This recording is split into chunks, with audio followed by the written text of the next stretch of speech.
more than a century, the haunting voice of the iron horse echoed across the land. From the eastern seaboard, over the seemingly endless plains and through the western mountains, steam locomotives fused a sprawling landmass into a solid nation.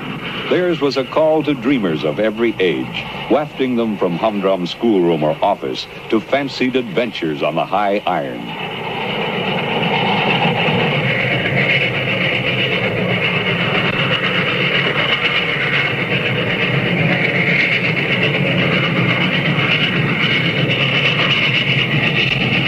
Lucky the boy who one day could say he had seen them in action, for by 1960 the age of steam had virtually ended, and the thrill of seeing a mammoth engine at work was to be only a happy memory of childhood.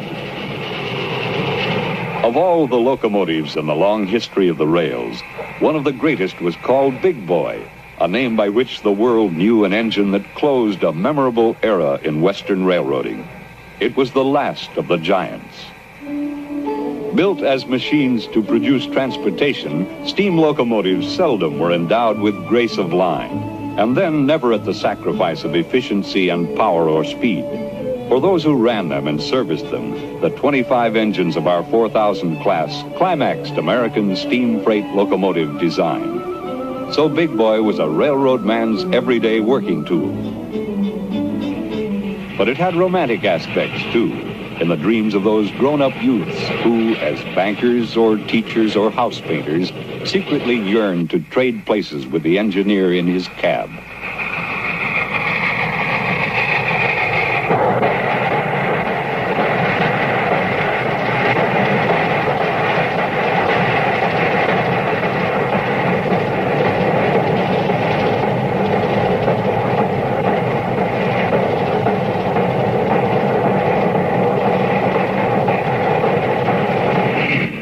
The sight of Big Boy fighting the grades of Wyoming Sherman Hill was, to these aficionados, a picture more treasured than any in the world's galleries. The shattering sounds from its stacks and the moan of its chime whistle more stirring than any concert hall melody.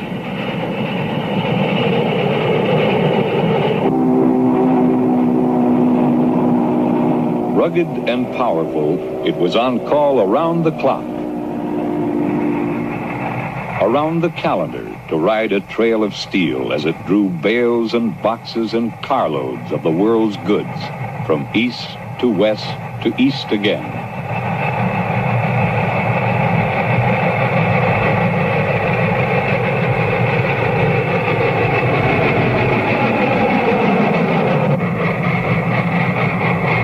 Although its evolution began a century and a quarter before the music of this machine ever rang through Utah's Weber Canyon or drummed across the Rocky Mountain Plateau, Big Boy's true ancestors were more recent. Locomotives like Big Boy were products of grueling schedules versus little engines.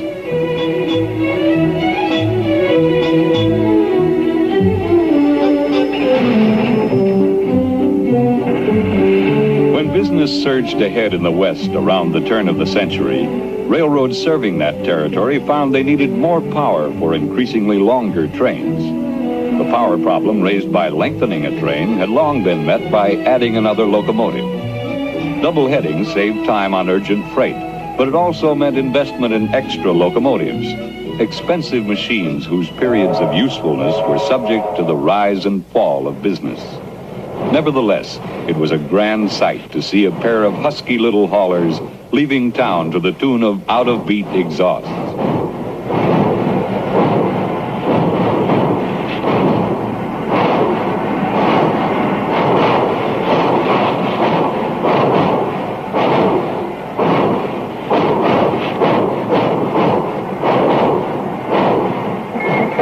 When this perky museum piece with its 6 churning driving wheels was new in 1890, it was considered a Samson of the rails.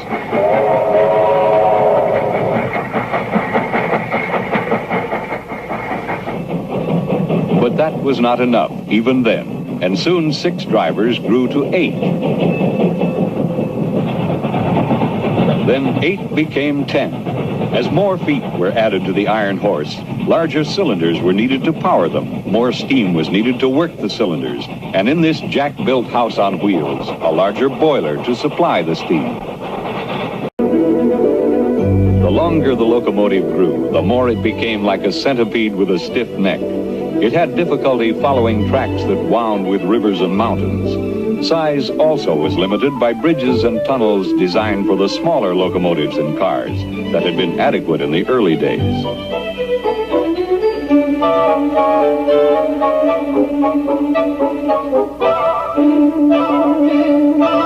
The same problem came up on European railroads. One answer to the power and size spiral was found by a Frenchman, Anatole Mallet.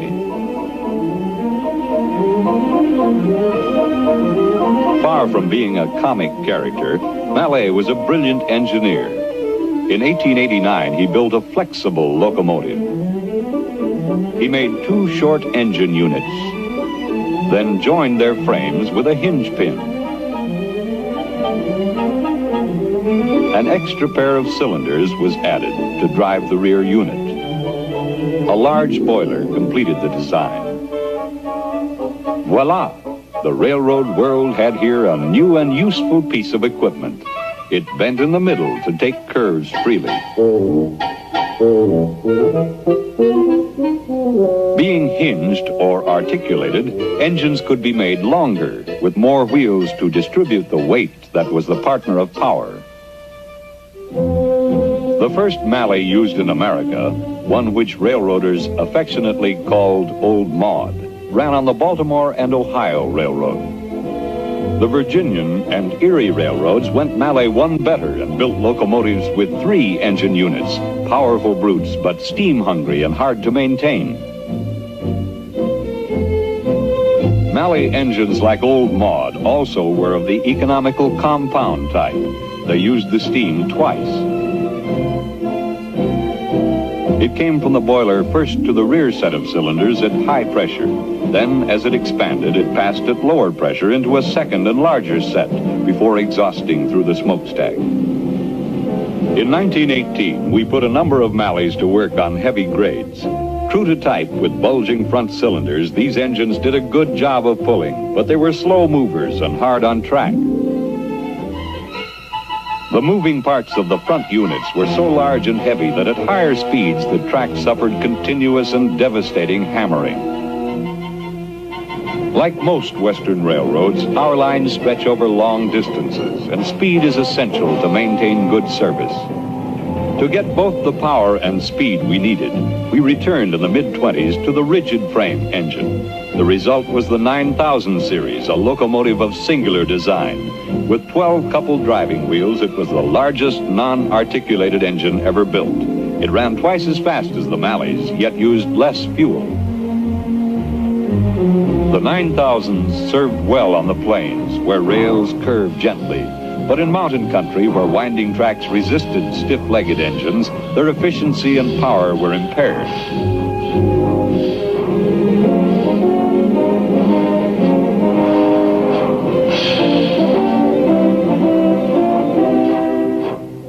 Overcame even this force.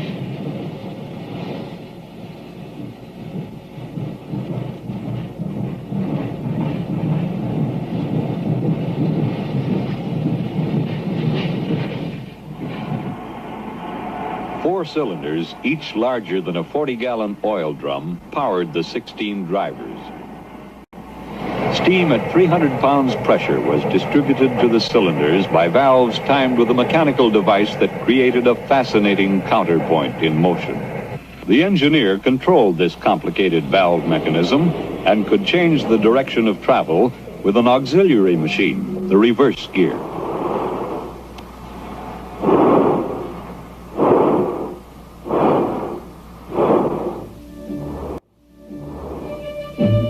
Life in Big Boy began in the firebox, a high-efficiency furnace so large that a human fireman could hardly shovel enough coal into it to make steam for the whistle.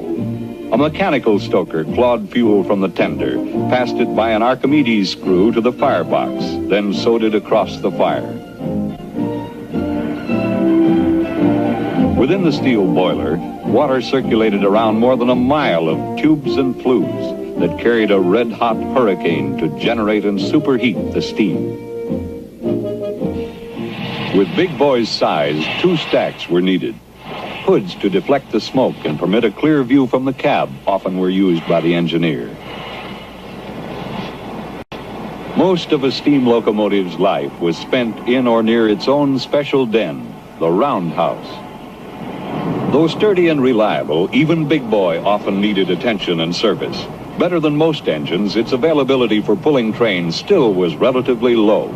A never-ending job was that of removing ashes cleared from Big Boy's garage-sized firebox.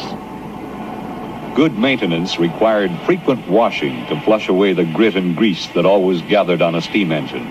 The locomotive first was pushed through a shower, then finished by hand.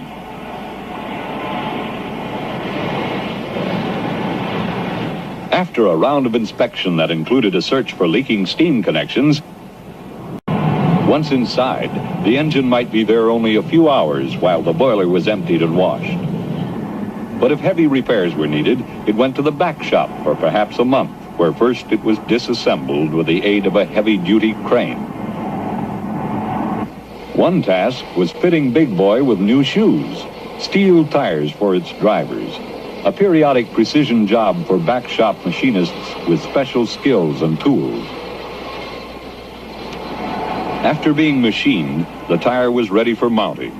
It had been bored about 1/8 of an inch smaller than the diameter of the wheel center. In a spectacular operation, it was made to fit. Gas flames heated and expanded the tire until it was larger than the wheel.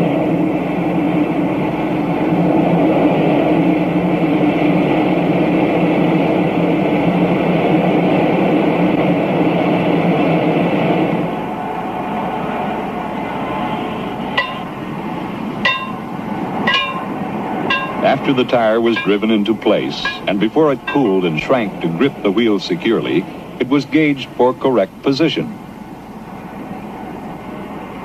In another part of the shop, the pipe fitters would be busy with Big Boy's boiler. Tubes and flues, as well as another mile of piping that made up the superheater, often had to be repaired or replaced.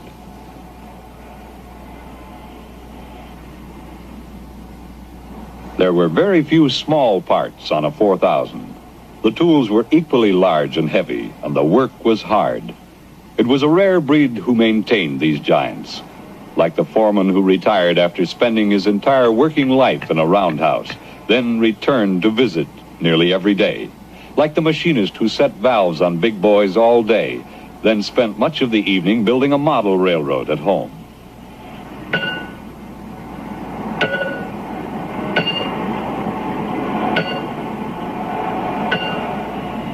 To ready a locomotive for the road, once the fire had been rekindled and the boiler was full of steam, all that remained to be done was to add fuel and water. Into the elephantine tender were tumbled 28 tons of coal, enough to heat the average house for many seasons.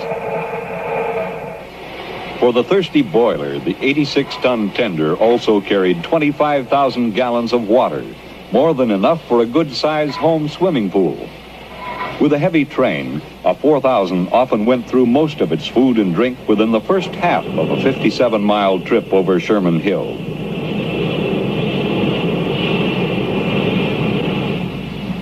It took many people many hours to return Big Boy to the job of moving freight over the main line.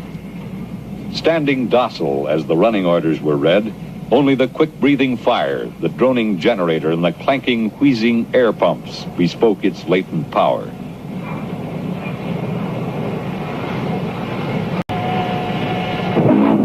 But once the engineer on his hero throne had cracked the throttle to start the tons a-rolling, it took some doing to hold Big Boy back.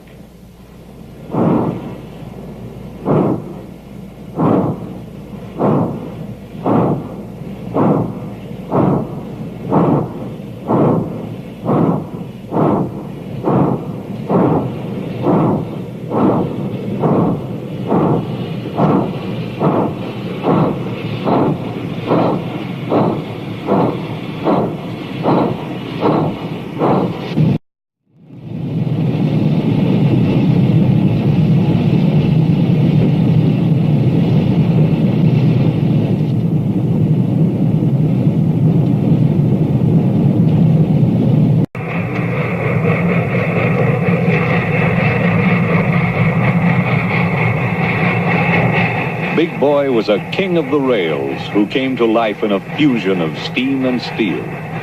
He proclaimed his presence with a rhythmic cough and a throaty cry, belching smoke and trailing steam.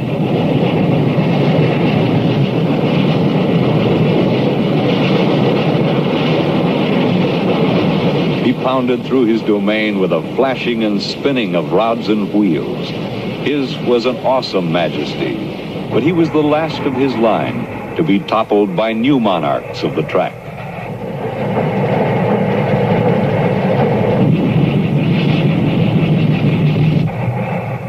In the 18 years that the big boys reigned, they ran up a total of nearly 26 million miles, hauling billions of tons of freight as prime movers along our wartime lifeline, later carrying the goods of peace and a rising economy. During his final years, Big Boy made his last stand on a short but busy section of our main line, tough, demanding Sherman Hill, and then it was only during the annual fall rush, a few weeks a year. Even as the last wisps of steam were vanishing from railroading's yesterday, Big Boy's successors were ushering in a speed and space-hungry era. He gave way as electronics, jet power, and the atom were put to work on the Iron Trail.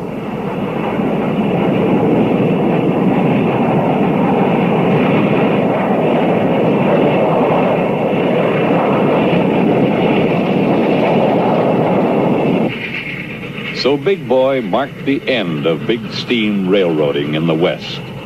He was not abandoned because he failed at what he was designed to do, but because a more efficient breed of iron horse appeared in the evolution of railroad locomotives.